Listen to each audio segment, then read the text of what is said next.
For our next example of constrained optimization, we are going to be finding the dimensions of a box with volume equal to 1,000 centimeters cubed with a minimum surface area. So first thing I'd like to do is draw ourselves a box and define a couple of variables associated with this box. So we're going to force a little bit of perspective on here and have a little bit of a shaky hand. Shaky hand is okay. At least I hope it is. I should see a doctor. So the three dimensions associated with the box would be the length, the width, and the height, or the length, the depth, and the height, if you prefer.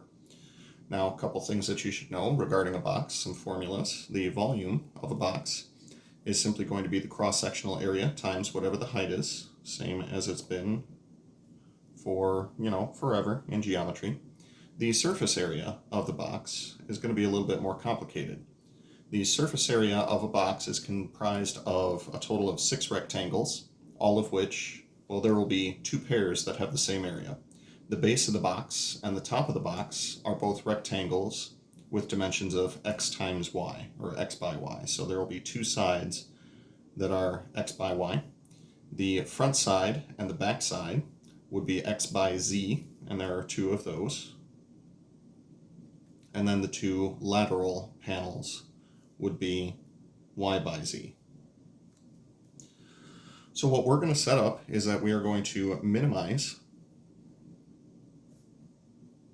a function of 3 variables, f of x, y, z is equal to, we're trying to minimize the surface area. So this is the thing that we're going to be minimizing, 2xy plus 2xz plus 2yz,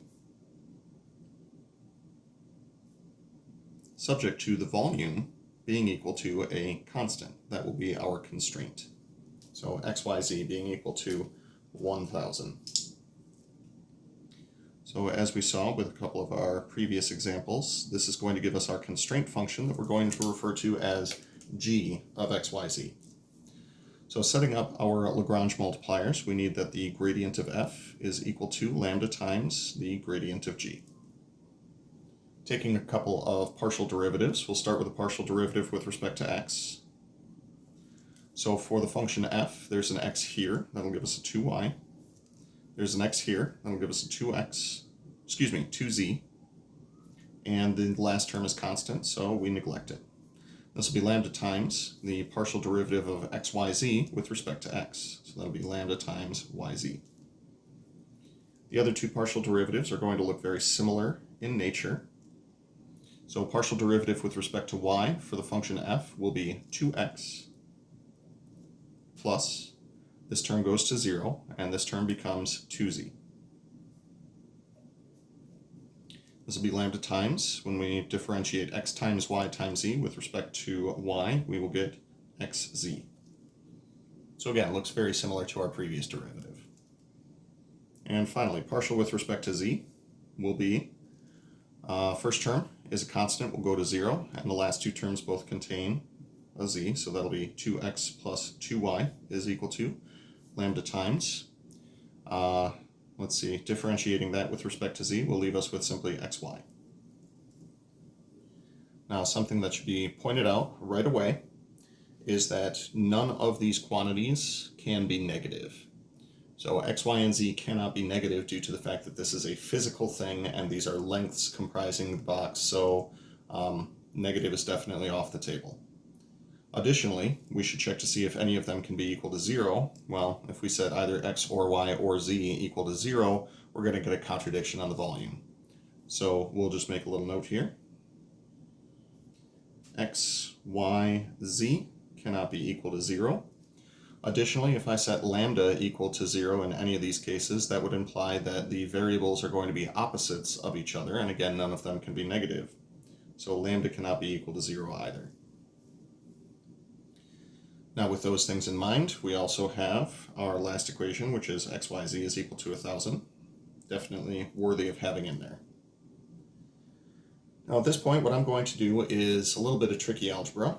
So because x, y, and z cannot be equal to 0, we are allowed to multiply both sides of the equation or divide both sides of the equation by those quantities. I notice that the right-hand sides are all very similar to lambda times x times y times z.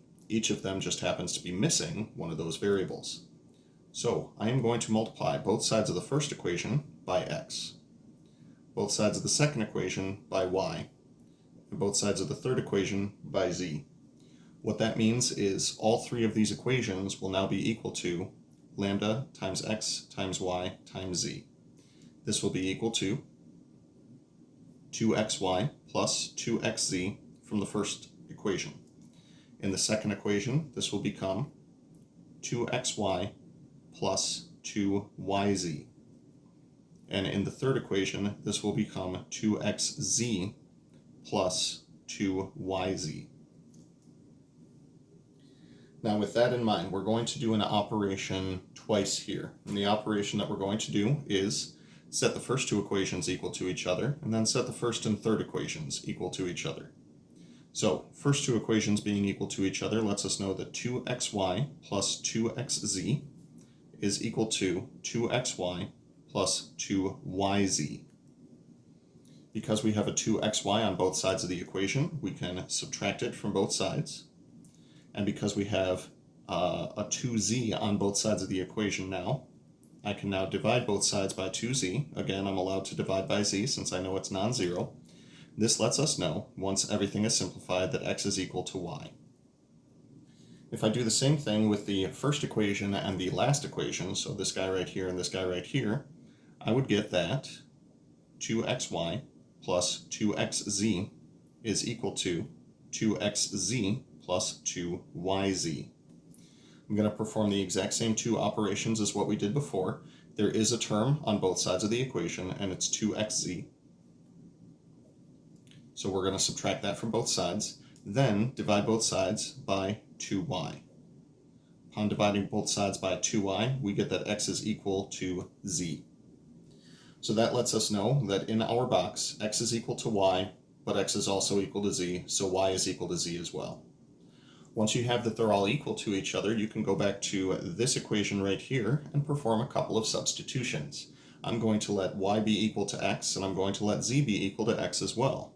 That lets me know that x times x is equal to 1,000, or x cubed is equal to 1,000.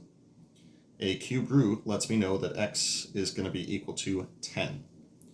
Now there is a reason that we refer to it as cubed, because as it turns out, our box with a minimal surface area is actually going to be a, wait for it, cube. Oh, and the crowd goes wild.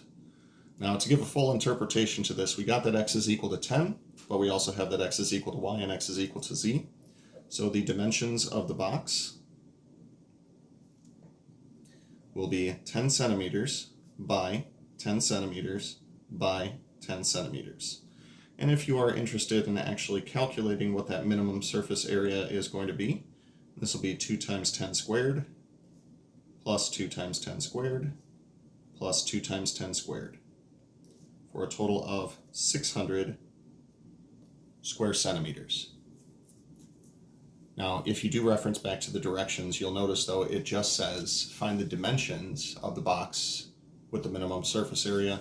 So consider this last little statement here some bonus math. Bonus math. Hooray.